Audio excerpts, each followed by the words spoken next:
Boa noite, pessoal.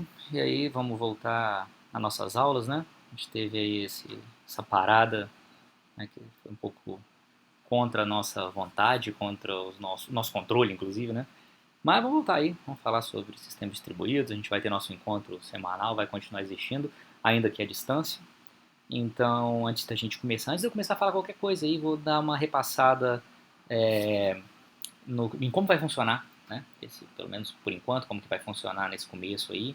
Acho que talvez vocês já tenham recebido um comunicado oficial aí da FAESA, já saibam como as coisas vão funcionar e como que tudo vai acontecer, mas acho que não custa nada a gente falar, a gente deixar isso claro e pra gente não ter dúvida depois, né? Então, aqui na minha disciplina, em sistemas distribuídos, a gente o que eu vou fazer, eu vou disponibilizar a aula em vídeo, né, a captura da tela, comigo dando aula como se a gente estivesse lá em sala de aula.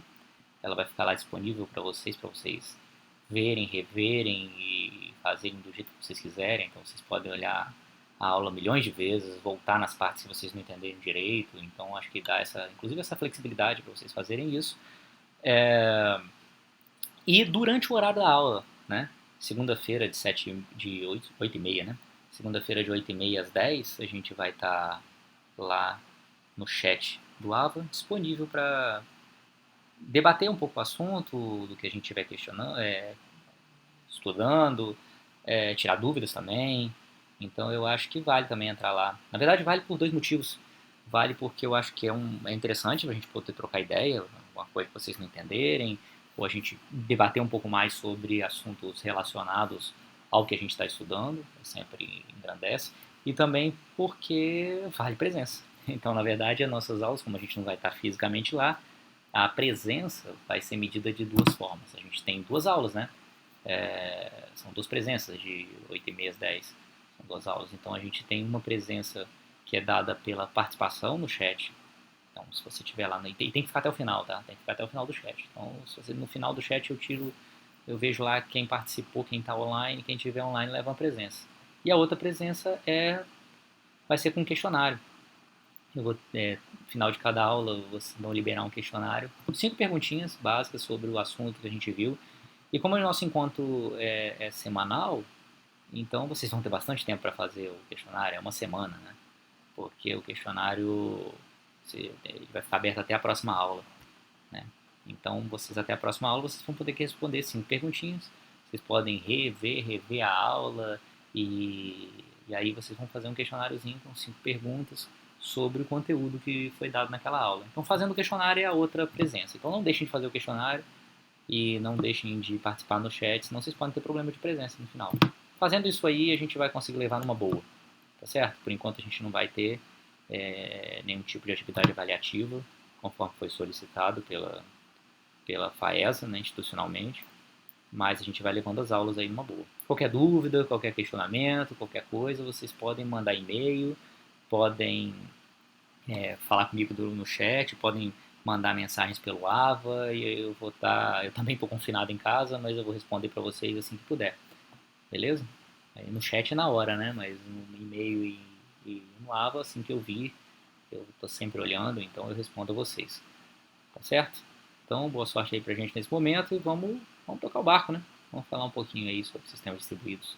Né? A gente vai começar a nossa aventura aí, online, né?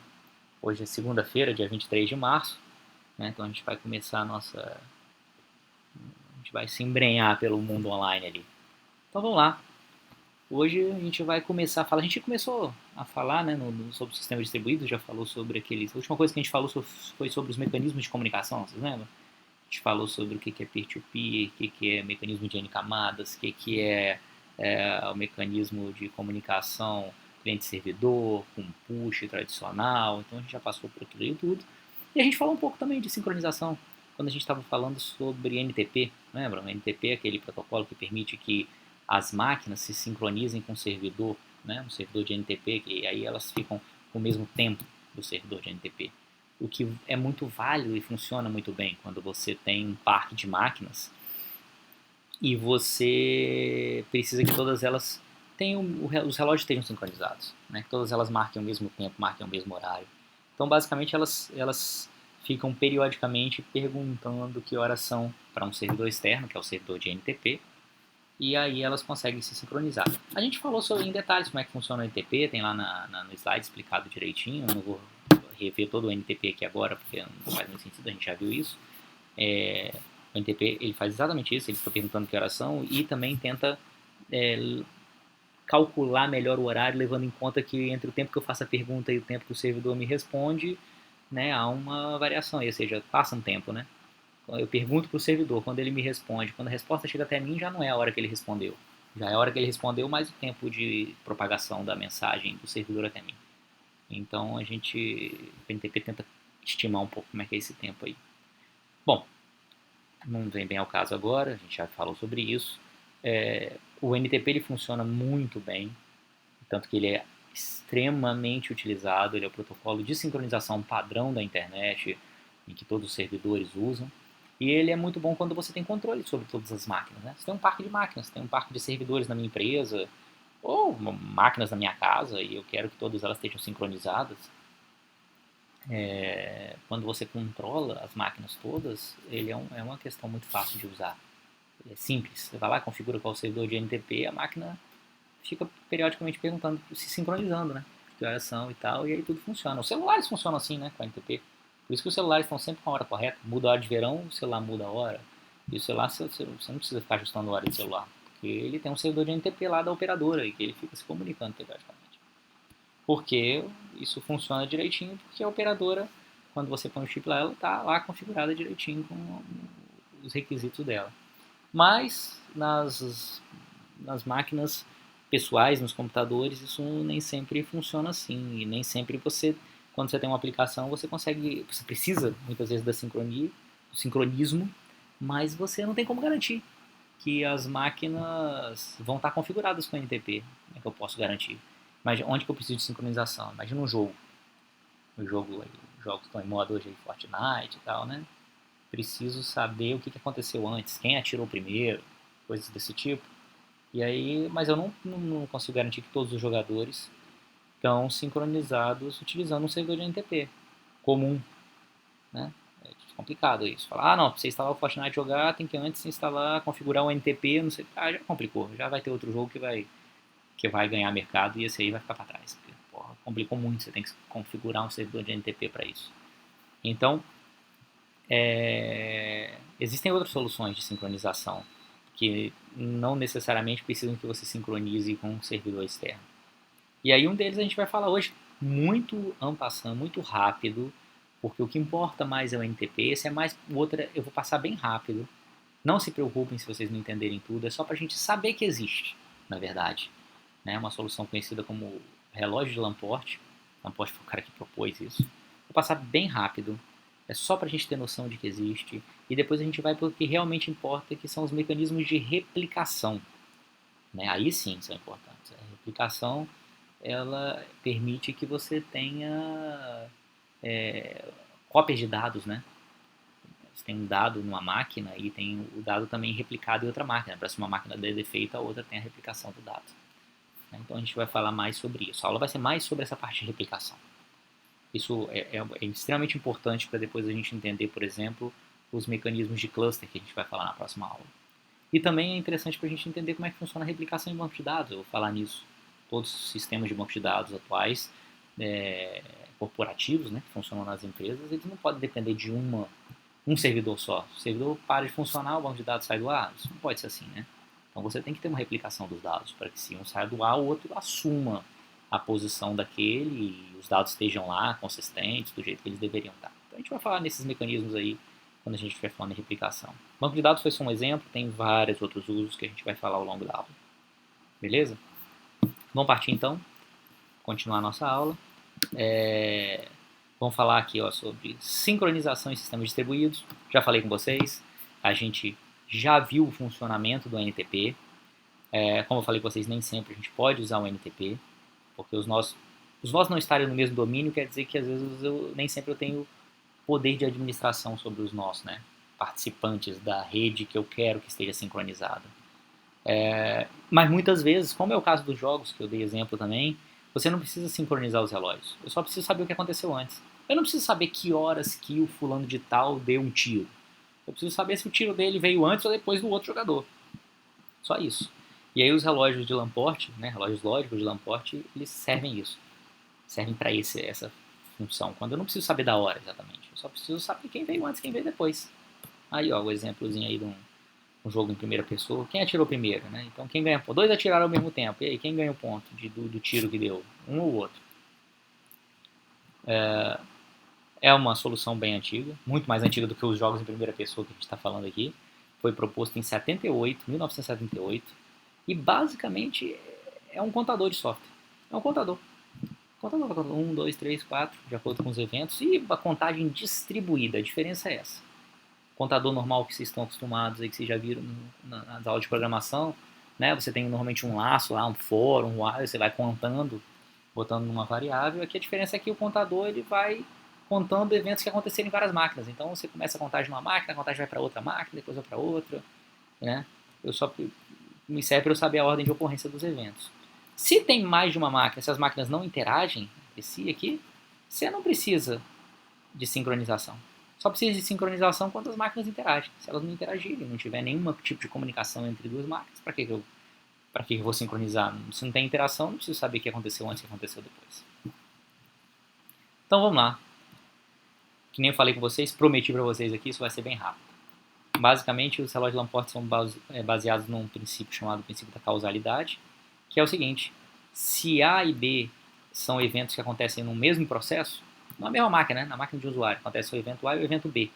Se A acontecer antes de B, então a gente sinaliza, representa com essa notação aqui, ó, A setinha B, quer dizer que A aconteceu e B aconteceu depois de A.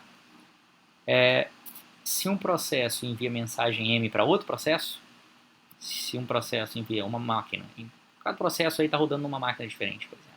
Então, se um processo de uma máquina envia uma mensagem, né, pela rede para outra máquina, o envio acontece antes do recebimento. Então, eu só recebi porque eu enviei. Então, primeiro eu envio, depois eu recebo. Então, o evento de enviar é o B, o evento de receber é o C, tá certo? Então, B, setinha C. Então, olhando aqui nesse gráfico aqui, ó, embaixo, tem uma figurinha aqui que está mostrando bem isso pra gente. Ó. Aqui é um processo 1, aqui é o processo 2, aqui é o processo 3. Máquina 1, máquina 2, máquina 3. E aqui é o tempo passando, né? No eixo X aqui a gente tem o tempo passando. Então aqui tem um evento aconteceu em A, né? Um evento A aconteceu no processo 1, e aí logo depois aconteceu um evento B, também nesse processo 1. O evento B é o quê? É enviar a mensagem para o processo 2, para outra máquina lá. Aí manda a mensagem. E aí eu tenho aqui o evento C. Eu sei que o evento C aconteceu depois de B, e se B aconteceu depois de A, então eu sei que C aconteceu depois de A. Esse que isso a gente chama de transitividade, né? Tá meio lógico, né? Mas é o princípio. Então, se D aconteceu depois de C aqui, nesse processo 2, então eu sei que D aconteceu depois de C, D também aconteceu depois de B e D também aconteceu depois de A. E se D é o quê? É mandar a mensagem para o processo 3, que está em outra máquina, F é receber essa mensagem, então eu sei que F aconteceu depois de D, que aconteceu depois de C, que aconteceu depois de B, que aconteceu depois de A. Então eu posso saber que F aconteceu depois de A, por exemplo, que F aconteceu depois de B. Agora, se tiver uma outra coisa que tenha acontecido antes de F aqui nesse processo 3, um E aqui, por exemplo, aí não dá para eu saber se E aconteceu antes ou depois de D, de C, de B, de A, porque não tem nada, nenhuma relação de causalidade, nenhum evento causa o outro, não tem como eu saber. Não tem nenhuma relação entre D e E, então não tem como eu saber, mas normalmente eu não preciso saber disso. Então a ideia é que cada processo mantém seu próprio relógio, faz uma marcação temporal dos seus eventos. L1 é um contadorzinho, que nem eu falei com vocês, é um relógio de Laporte, mas na base é uma variável, um contador. Ele é incrementado antes de cada evento local, gerado pelo próprio processo. Então cada vez que tem um evento local, você incrementa esse relógio. Então aconteceu no evento 1, no evento 2, no evento 3, no evento 4. Quando o processo manda uma mensagem, ele manda nessa mensagem o valor desse contador. Tá certo? Para fazer, essa mensagem foi o evento 3.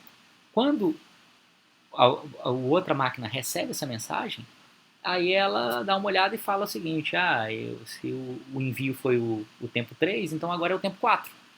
Né? Meu recebimento é o tempo 4. A não ser que, né, que é o tempo que eu recebi, mais um. A não ser que o meu tempo, a minha contagem atual do tempo seja maior que essa. Eu estou contando meu tempo atualmente como 10. Ah, se eu estou contando meu tempo atualmente como 10, então agora o tempo virou o tempo 11. Né? Então, na verdade, o meu tempo é o máximo entre o meu tempo local, que eu estou contando ali, e o tempo de outra máquina. Tá certo? Se o meu tempo local eu recebi lá, o cara, a máquina um lá, vou voltar aqui. Se a máquina um aqui fosse o tempo 10, ela mandou aqui 11. Aí quando eu recebo, eu estou aqui contando ainda no tempo 3, por exemplo. Ah, estou no tempo 3, esse aqui não vai ser o 4. Aqui vai ser o 12, porque ele me mandou no tempo 11. Na mensagem que ele me mandou, ele está dizendo que quando ele mandou era o tempo 11, então agora meu tempo é o 12. Tá certo? Então, na verdade, eu garanto que esse meu número aqui vai estar vai estar sempre maior do que esse, maior do que esse. É só para isso que serve, na verdade. Né? Então você consegue. Aqui é exatamente o exemplo que eu voltei ali, está sentado aqui agora.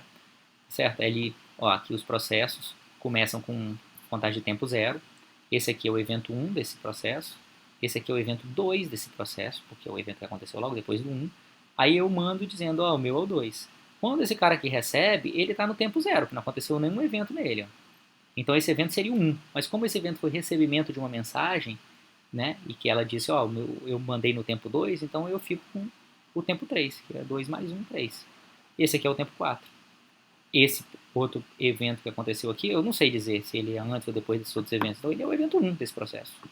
Mas aí quando você chega aqui, quando no F aqui eu recebo uma mensagem de P2, então o meu aqui, o tempo agora aqui tem que ser o quê? Ele me disse que ele mandou essa mensagem no tempo 4. Então o meu tempo tem que ser ou 5 ou 2, o que for maior, né? 2 se eu estiver contando aqui é 1, logo depois 2. Ou 5 porque é 4 e 5. Então 5, então o meu tempo aqui é o tempo 5. Beleza? Aqui no caso pulou de 1 para 5. Nesse processo aqui não teve eventos 2, 3 e 4. Então não tem problema. O que eu preciso, eu não preciso contar o tempo, eu preciso saber que o processo F aconteceu antes de E. E isso aqui já está me mostrando, porque 5 é maior do que 1. Tá certo? Então tem um monte de utilidades para isso. Né? Aí eu passei rapidinho pelos exemplos ali, não vou entrar no exemplo real, porque senão a gente vai tomar a aula inteira, ou mais do que a aula inteira para ver o exemplo real. Mas um exemplo um caso de uso para isso aí, por exemplo, é quando você tem um banco com uma base de dados replicada, distribuída, e aí você tem clientes que podem realizar operações nas bases de dados que estão distribuídas. Imagina que tem um banco com várias agências, cada agência tem seu banco de dados, com sua base de dados com os clientes locais aí e tal. E aí eu não sei se o sistema bancário funciona assim não, tá? Mas poderia funcionar assim. Eu não sou especialista em sistema bancário não. Mas imagina, cada agência tem a seu base de dados com os clientes locais, que tem lá o saldo do cliente, por exemplo, né, o extrato tem o saldo do cliente com as operações todas que vão sendo feitas. E aí o cliente tem lá um saldo de 10 mil reais. E aí ele deposita R$ 1.000, tá certo? A mais. E aí ele fica com 11 mil reais. E ao mesmo tempo alguém numa outra agência lá falou o seguinte, olha só, por algum motivo aqui, eu vou dar 1% de correção no saldo de todo mundo, de todos os meus clientes no país inteiro. Bom, e aí vai no saldo naquele momento. Aí dois problemas podem acontecer. Duas situações podem acontecer, não são problemas. Duas situações podem acontecer. Se o evento de corrigir o saldo do cara vier antes do depósito, ele tinha 10 mil, tá certo? E aí ele teve uma correção de 1%, 1% de 10 mil, 100, né? Vamos lá, 1% de 10 mil, 100 reais. Então, se eu aplicar uma correção de 1% num saldo de 10 mil, ele vai ter 10.100 reais. E aí, logo em seguida, ele vai lá e deposita 1.000, ele vai ficar com 11.100. Mas imagina que aconteça o contrário. Primeiro ele deposita 1.000. E aí ele vai ficar com 11 mil. E aí logo depois o saldo é corrigido em 1%. E aí 1% de 11 mil é 110 reais. No final ele vai ficar com 11.110. Então notem que dependendo da ordem dessas operações, o saldo final tem uma diferença de 10 reais aqui. Ó. Os dois casos que eu disse aqui. 11.110, quando primeiro ele faz o depósito de 1.000 e depois o saldo é corrigido em 1%. E 11.100, quando primeiro é corrigido em 1%, depois ele deposita R$ 1.000. Aí imagina que tem duas réplicas, né? Tem duas agências diferentes. Numa, Em uma delas, o comando de depósito chegou primeiro e o de correção do saldo depois. E na outra, a correção do saldo chegou primeiro e o depósito chegou depois. Porque, por proximidade, o que quer que seja. E aí você tem duas réplicas da informação com saldos diferentes. Então isso não pode acontecer. Os relógios de Lamport são uma forma de tentar resolver isso aí. Garantir, né, que as coisas vão acontecer na ordem que devem acontecer. Sempre. Tá certo? Bom, isso é só para dar uma ideia. Não vou entrar em detalhes grandes do funcionamento, não, do relógio Lamport. A gente vai falar sobre o que interessa mais pra gente, que é a replicação. Eu pulei aqui rapidinho, porque na verdade ele está simplesmente falando um pouquinho sobre esse esquema da base de dados aí que eu falei com vocês, né?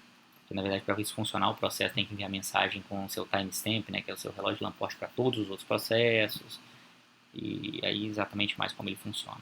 Se alguém tiver mais interesse em entender como funciona o relógio de Lamport, pode me falar pelo chat ou por e-mail, o que quer que seja. Eu tenho artigos sobre o relógio de Lamport que explicam melhor, com detalhes, com exemplos e tal, e aí vocês podem entender isso aí melhor. Não é o foco daqui agora, é mais para vocês saberem que isso existe, mas se alguém tiver interesse, eu disponibilizo aí sem problema nenhum esses textos complementares, né? Bom, é isso aí. Vou dar uma pausa aí se vocês quiserem, podem tomar um... Aí, pausar é por vocês, tá? Tá o vídeo aí, só dá um pause no vídeo, dá uma levantada, toma um café, toma uma água, né? Vai lá ver se tá tudo bem em casa, imagino que você esteja em casa aí, tá tudo certinho, tá... Então, espero aí um segundo. Não, na verdade eu não vou esperar, né? Mas vocês dão um pause aí, a gente volta daqui a um segundinho, porque a gente vai continuar, vai mudar de assunto agora, né? Vai falar sobre replicação.